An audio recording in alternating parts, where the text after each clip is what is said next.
यो चाबेल चोक नजिकै यहाँ ढुङ्गे धारा त एक दशक पहिला राम्रै थियो होला।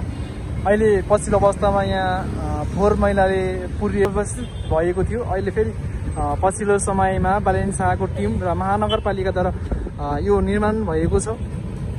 यो निर्माण भएसँगै यहाँका बासिन्दाहरू र यो बाटो यात्रा गर्ने सुविधा भएको छ। चिसो छ, खानालाई आनन्द छ। सानो मान्छे यहाँ पानीमा खेलिराख्नु भएको छ।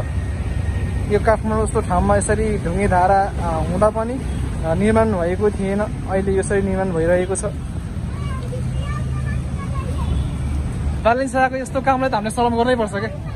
धोलेहरूले लुटी खानु पाएर मर्दैछ कि अनि धोलेहरूले लुटी खानु पाएर मर्दैछ कि अनि बालेन शाहलाई के भन्नुहुन्छ? एकदम राम्रो, उहाँको जस्तो नेपालमा आएर नेपाल परिवर्तन हुन्छ। शाबाश बेटा। उहाँ जस्तो अझ धेरै मान्छे कमी भन्ने।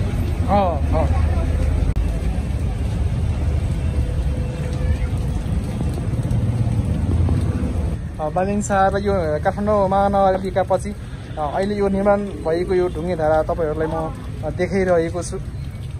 पानी एकदमै चिसो छ। यहाँका साना नानी बाबुहरू पनि थाप्न आउनु भएको छ।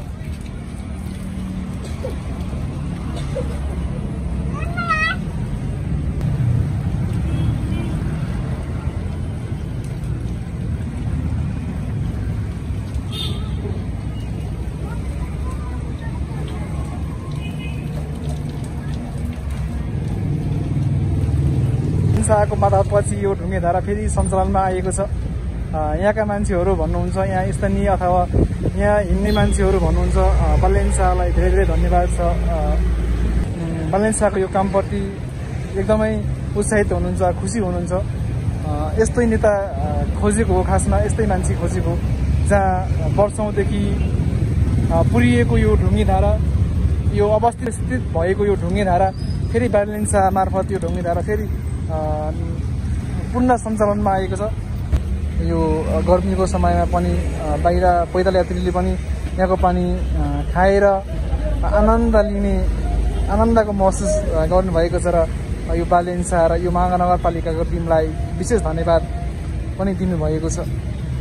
कम्तीमा नि यतिको चाहिँ हुनुपर्छ क्या, जो एउटा युवा नेता भएपछि जो जति चाहिँ नेपालमा जसरी संरचनाहरू पुरिरहेका छन्, यी संरचनाहरूलाई देखाउने र चोकचोकमा फल्चा जस्ता निर्माणका एकदमै तीव्र गतिमा बालेन शाहले अगाडि बढाउनु भएको छ।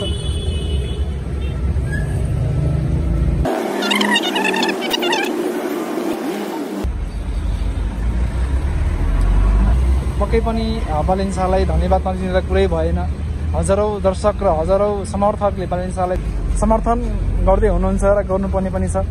यस्ता पुराना संरचनाहरूलाई फेरि एकचोटि ती संरचनाहरूलाई संरक्षण गर्दै र फेरि काठमाडौँलाई हराभरा बनाउने एउटा निचोड लिएर अघि बढ्नु भएको बालेन शाहलाई खुट्टा तान्ने मान्छेको त कमी छैन, तर आफ्नो भिजन र आफूले गरेको कुराहरूलाई र आफूले पैदल यात्रीले पनि यसरी धारामा आएर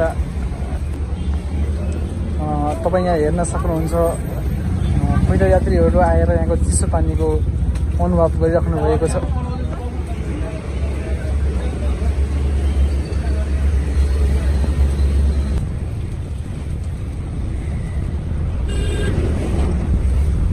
कस्तो लाग्छ सर पानी? बबल छ है।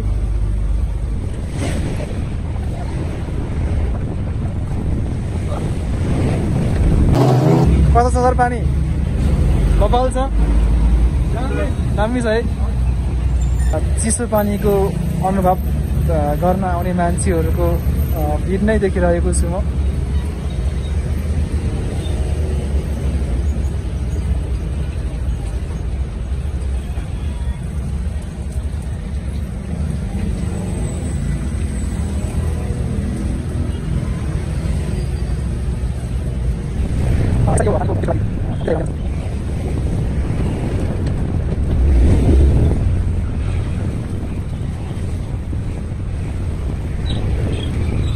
पानी बबल छ सर? पानी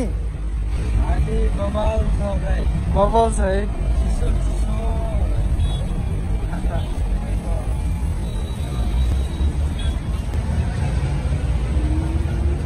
यो यसरी एकदमै मजबुत ढङ्गले निर्माण गरिएको छ।